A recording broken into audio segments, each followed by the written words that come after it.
That then takes us to the next order of the day, which is the debate that was sponsored by MK Party,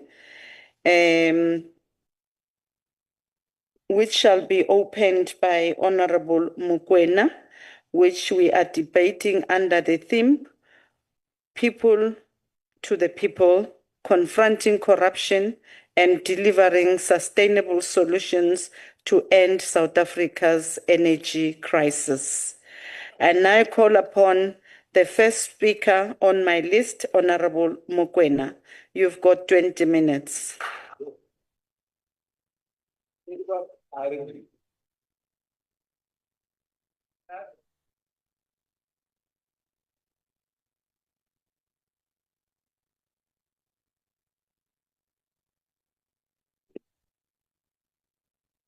Thank you, Honorable Chair. The topic is power to the people, confronting corruption and delivering sustainable solutions to end South Africa's energy crisis.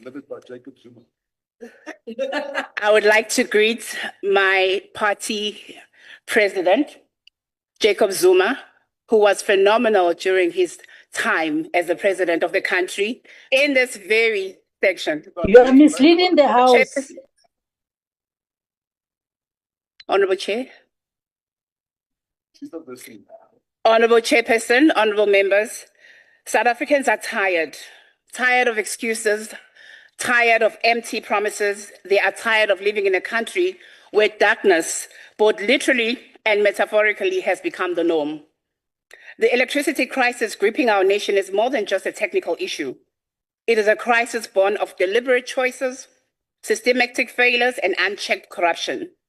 Today, as we debate this critical topic, I appeal to every one of you and ask you to reflect on what kind of legacy are we wanting to leave behind for future generations. Let us begin by acknowledging the truth. Eskom, once the pride of our public enterprise, has been brought to its knees by years of mismanagement and corruption. Load shedding is not just a sign. Honorable Chair. Honorable Mokoena, you can take your seat. What is your point of order, Honorable Badenhorst? On which rule are you rising on? Will the member take a question? Honorable Mokoena, are you prepared to take a question? No, Chair, just that he must reflect on the truth that I'm about to speak. Unfortunately, she's not prepared to take a question. You may proceed, Honorable Mokoena. Thank you. Load shedding is not just a sign of broken infrastructure. It is a symptom of broken governance. It disrupts homes, stalls businesses, and puts our most vulnerable citizens, our elderly, patients in hospital, and learners in constant peril. But beyond the blackouts, another kind of darkness lurks. A darkness fed by greed, a darkness fed by self-interest, where public funds meant to power our nation instead line private pockets, as we have seen in recent times. Honorable members, corruption lies at the heart of South Africa's electricity crisis. The recent revelation surrounding Mulilo are a damning indictment of the ANC's failure to safeguard public resources. This company, co-founded by Jan Oppenhauser, Eskom's former COO, has secured a contract worth 375 million rands over 15 years. A contract awarded by the very institution he used to control. It's not a mere coincidence. It is the same old ANC doing ANC ways. It is yet another chapter in their legacy of enabling corruption. And to reaffirm this, just yesterday, the very Minister of Electricity and Energy very heartwarmingly defended this. He claimed that there were necessary steps to address the crisis. It was published in the Times newspaper, and his excuse were as predictable as insulting. Let us ask the hard question: how does a man move from managing Eskom's finances to profiting from its contracts within months?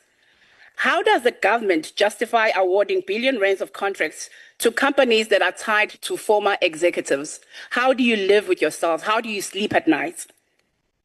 And it is not just Eskom. We see billions wasted on failed projects like Medupi and Kusile. Tenders are awarded to politically connected cadres and a deliberate lack of investment in renewable energy. And then they'll blame ex-presidents when it is actually the current president and its government that is doing all the worst things. They are a part of a larger systemic betrayal of the ANC. Honorable members, the energy crisis is not just about cities plunged into darkness. It is about the forgotten communities. We as the National Council of Provinces, our job is to look after for our provinces.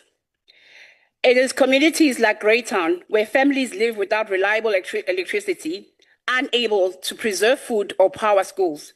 In Dutra communities where they've been waiting for years of promises of electrification to materialize, and the ANC dololo. In Tohoyandu, load shedding disrupts a small business trying to rebuild a fragile local economy. Lusigisi, students are crying and studying by candlelight at times because they are robbed of their future because of failures of ANC and its government. In Zwelicha, pensioners are suffering as power cuts are part of their daily lives.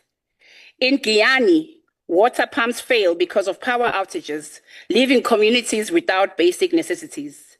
In Kandla, where power cuts deepen the struggles of rural households. Mthatha, residents feel forgotten as rolling blackouts stretch in hour after hour. In Kuma, our poor children walking along distances of schools with no lights on to power learning equipment. In Bokfontein, small corporates trying to empower women are stalled by unreliable energy supply. In Sekukune, rural clinics are forced to operate without power, risking the lives of mothers and newborns.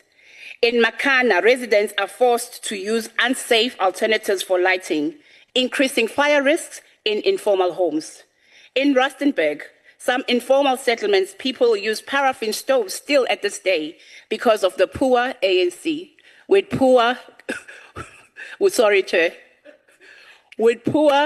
service. This is the reality of South African under the ANC. These are the communities left behind. These are the voices we must amplify. The MK Party sees you. We stand by you. We fight for you. We refuse to let these communities be forgotten. The GNU failures have plunged you into darkness, but we will work tirelessly as the MK Party to bring light and hope back to you starting in 2026 when we win all the municipalities without fail. For every village, town, and settlement that has been betrayed, we say to you, enough is enough. We see you. Honorable Chairperson, accountability is not just a buzzword. It is a necessity. It is something that the ANC and this GNU has avoided for a very long time. It is time to pack up your excuses. It is time to stop looking at me like you do not know what I'm talking about. The MK Party demands immediate answers and action.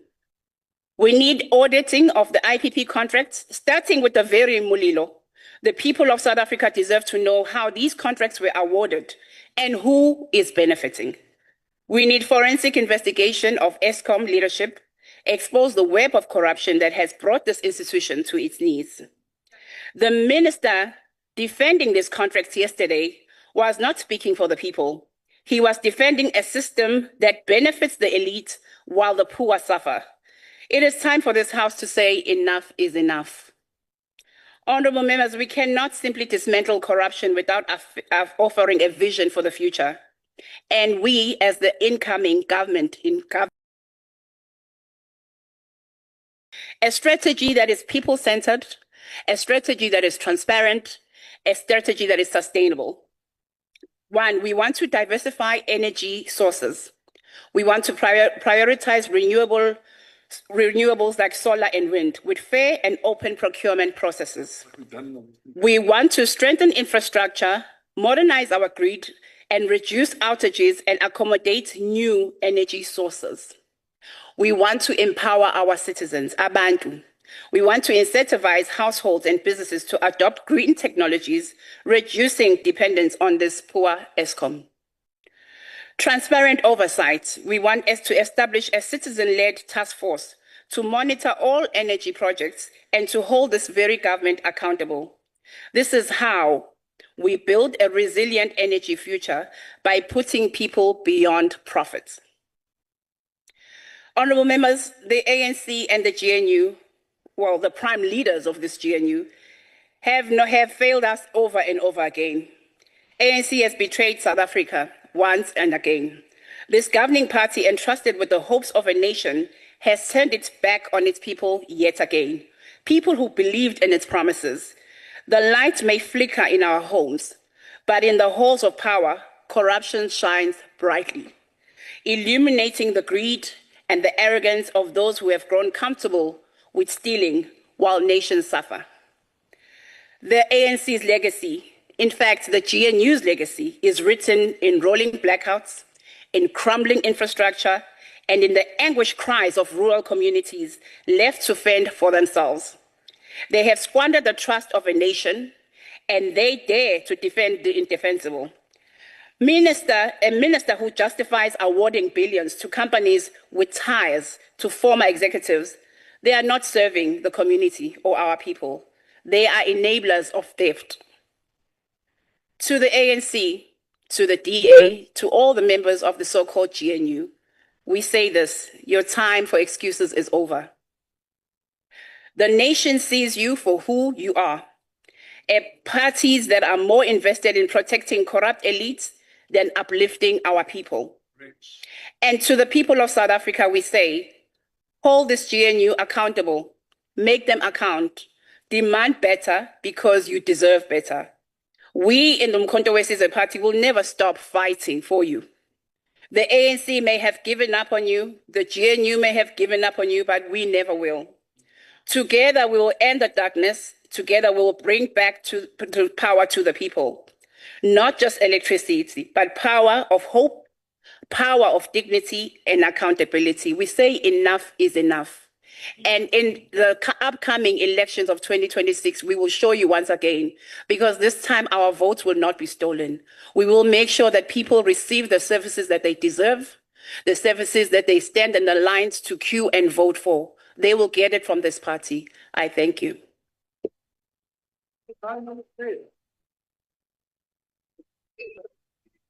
Thank you. Thank you, Honorable Mokoena. Good afternoon, honorable members, ladies and gentlemen. We now move on to the Honorable Modise from the African National Congress in Gauteng. Honorable Modise.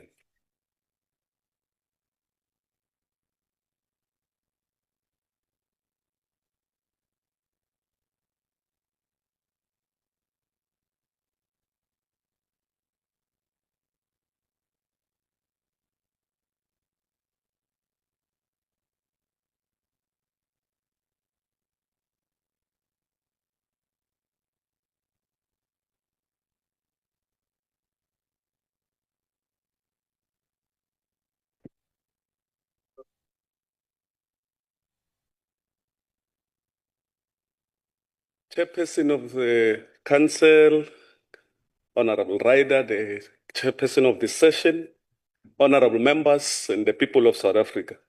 Chairperson, today's debate is dedicated to Mr. Siphe Seamule, a volunteer at the Lanasia Magistrate Court. I'm told that Mr. Seamule has been a volunteer at this court for more than 10 years. Even though Mr. Siphe Seamule has done a paralegal course and is able to assist both the South African Police Service and Justice Department with, amongst many, J7, J49, J70, and J39. Please don't ask me what they mean. Whilst assisting members of the public with information on court state, trace court state, and court procedure, as well as vested in the following SAP finance system, integrated management system, electronic case management system, Justice Department accounting system, and Moja Pay. Mr. Siphe Seamule is still unemployed. Ever since Mr. Siphe Seamule started volunteering more than a decade ago, to date, he has never been involved in corruption, even though he's unemployed. What is it that Mr. Siphe Seamule must do in order for Justice Department to realize the talent and honest potential employee that they have in Mr. Siphe Seamule? Chairperson, The topic we are debating today is certainly important and for the development of the country and its people. No modern society can develop without permanently ending load shedding and providing security of electricity supply. Indeed, South African economy is energy intensive and was developed through electricity supply by Eskom. At the onset, it needs to be made known that the ANC in the 6th Parliament, and even now, does not merely seek to end load shedding, but seek to end load shedding through increasing generation capacity beyond the current demand to ensure that there's a sufficient electricity to generate economic growth and fuel job creation. Now, having a myopic view on ending load shedding without increasing generation capacity does not help economic development through infrastructure expansion and job creation.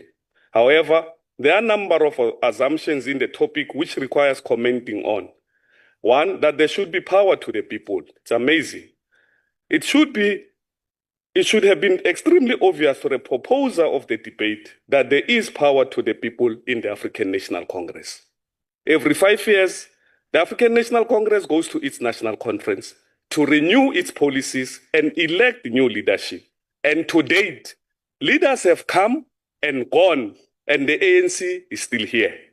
Unlike in some political parties that continues to appoint leaders and refer them as SGs and TGs and so on and so forth, whereas they carry no mandate from any conference or their membership. Same with these others who continue to elect one person over and over and over because of the fear of the party demise should they elect differently. In the past, apartheid deemed it not necessary to provide African households with basic services like electricity and water, and the African National Congress government sought to correct the historical injustices of apartheid through providing these services throughout the country. In addition, in many social housing projects, government has provided solar water heating to reduce demand while providing poor and the working class households with hot water. This reduced the cost of electricity to those poor and working class households. And during this financial year, 96% of households will be electrified. The other 4% will require off-grid solutions as the transmission grid will not work in those areas such as the Valley of the Thousand Hills in KwaZulu-Natal, Honorable Mokoena. Moreover, there has been years of neglect of coal-fired power station in terms of routine maintenance. Chairperson, we're going to be told here by those wearing combat as a fashion statement, without any force or combat number or name, by those who can't even shoot water gun, and spitting on the graves and sacrifices made by those that knew what it meant by wearing a combat under the regime of terror in Pretoria. They are going to tell us that under President Zuma, Eskom showed healthy financials. But they are not going to tell us that it was to the detriment of the functioning of the plants as they were not maintained.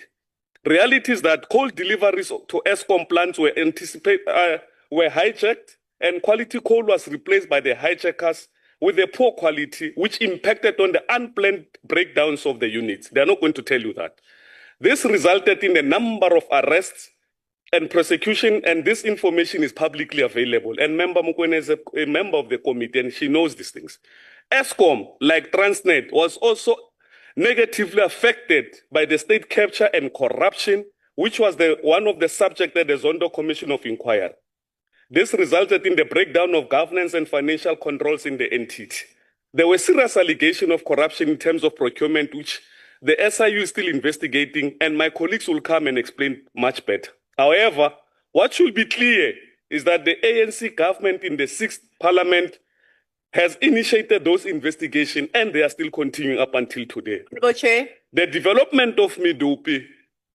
Mr. Modise, won't you take your seat, please? Honourable Mokoena, on what are you rising? Thank you, Chair. I'm wondering if the honourable member is willing to take a question from me. Mr. Modise, would you like to take a question? You would? Yes, please proceed with your question, ma'am. Right. I would like him to clarify which governing party it was in the areas that he's talking about of the failures of Eskom. Thank you. Just clarify for us. Thank you, Honourable Mokoena. Honourable Modise, over to you to reply and then continue with your delivery. Thank you.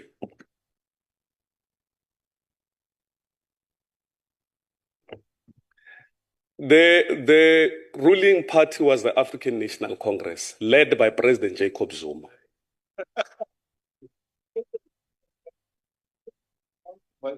Chairperson,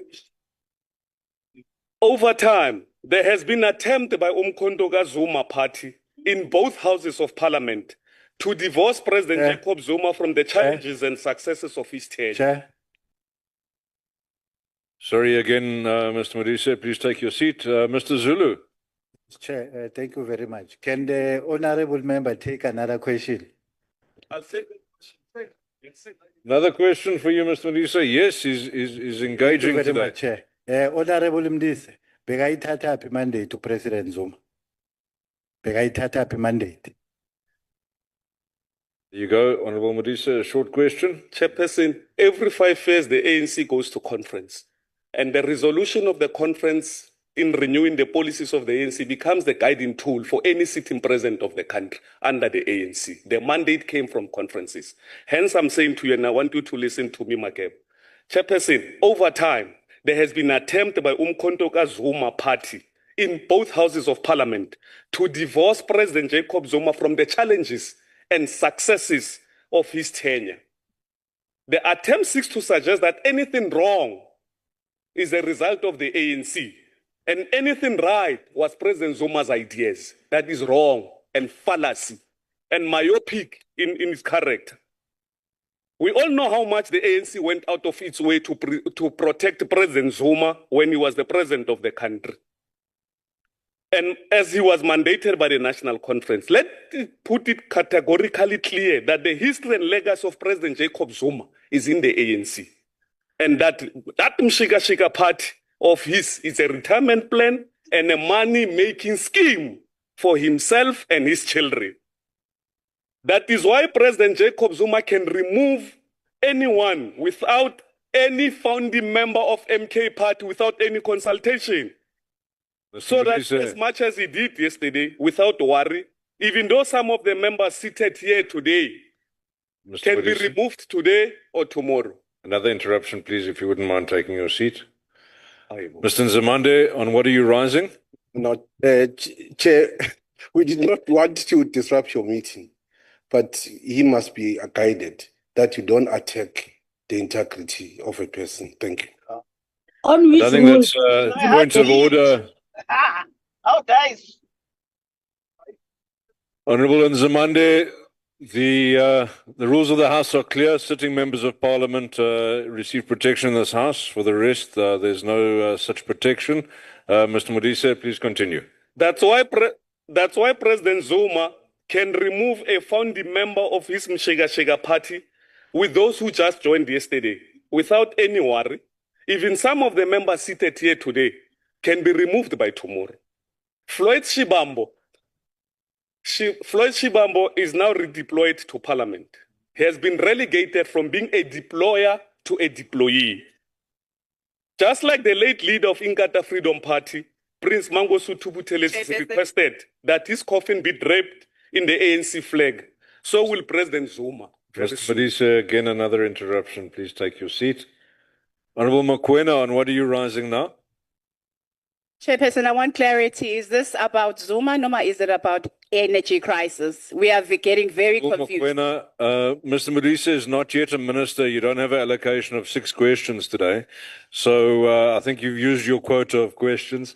Mr. Modise, please continue. Chair. Mr. Zulu? Yes, Chairperson, thank you very much once again. Can the honorable member assist this House? What is the meaning of Mshika Party? Now, honorable members, I think that frivolous questions will not be entertained. I don't think you also haven't asked permission to ask the question. So please take your seat. Mr. Modise, please continue, and I trust there'll be no further frivolous interruptions. Thank you, Chair. Just like the late leader of Inkatha Freedom Party, Prince Mangosuthu Buthelezi, requested that this coffin be draped in the ANC flag, so will President Zuma very soon. Because he understands fully that not everything that he has done in this world will just go down the drain. I know and understand very well that Umkhonto Zuma party members in this House are not comfortable and will not be accepting this sad reality. Because to them and many others in both houses, being a member of MK Party is a meal ticket and not to service the people of the Republic of South Africa. The value chain of electricity supply industry is a capital intensive, from supply of feedstock to generation, transmission, and distribution. In essence, this is a capital intensive, high volume and low margin business. Therefore, within the context, there can never be any quick fix solution, nor any instant solutions. It is a process. Decisive measures which have been taken have over a short period of time started to bear fruit. Eskom is currently the only supplier of electricity in the country with a power purchase agreement with IPP suppliers of renewable energy. In this regard, we all agree that Eskom plays a critical role as it supplies the base load of country's electricity demand. This occurs largely through coal-fired power plants, but the country's high demand is also met through hydroelectric power and nuclear energy, as South Africa's large demand cannot be met from a single source of supply, even if the bulk of demand comes from the coal-fired plants. The ANC government, during the 6th Parliament, took decisive measures in terms of 6-point plan to end load shedding.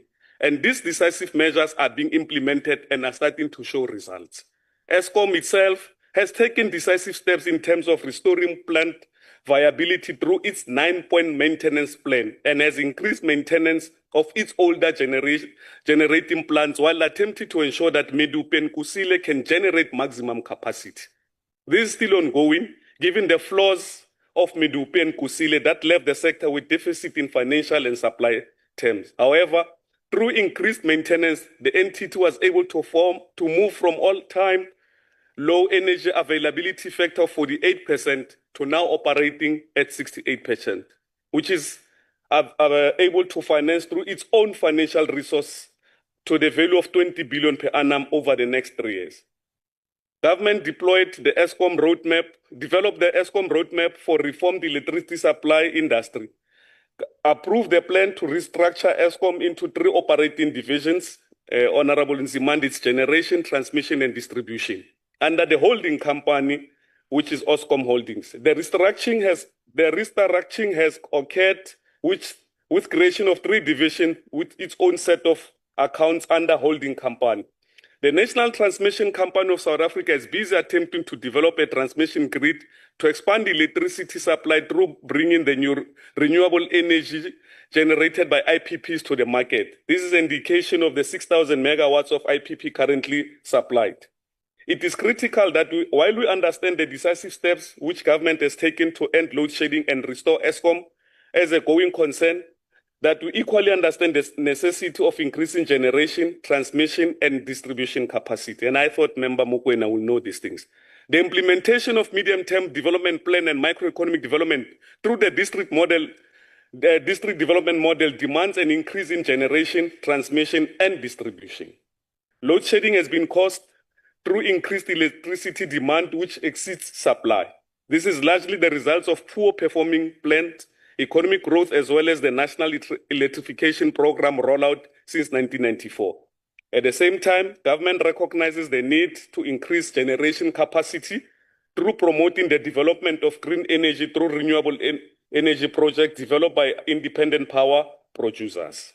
Inclusive economic growth and job creation have been critical elements of government policy through beneficiation. Local industrial development and load shedding needs to be resolved, but generation capacity must be increased to enable inclusive economic growth and job creation.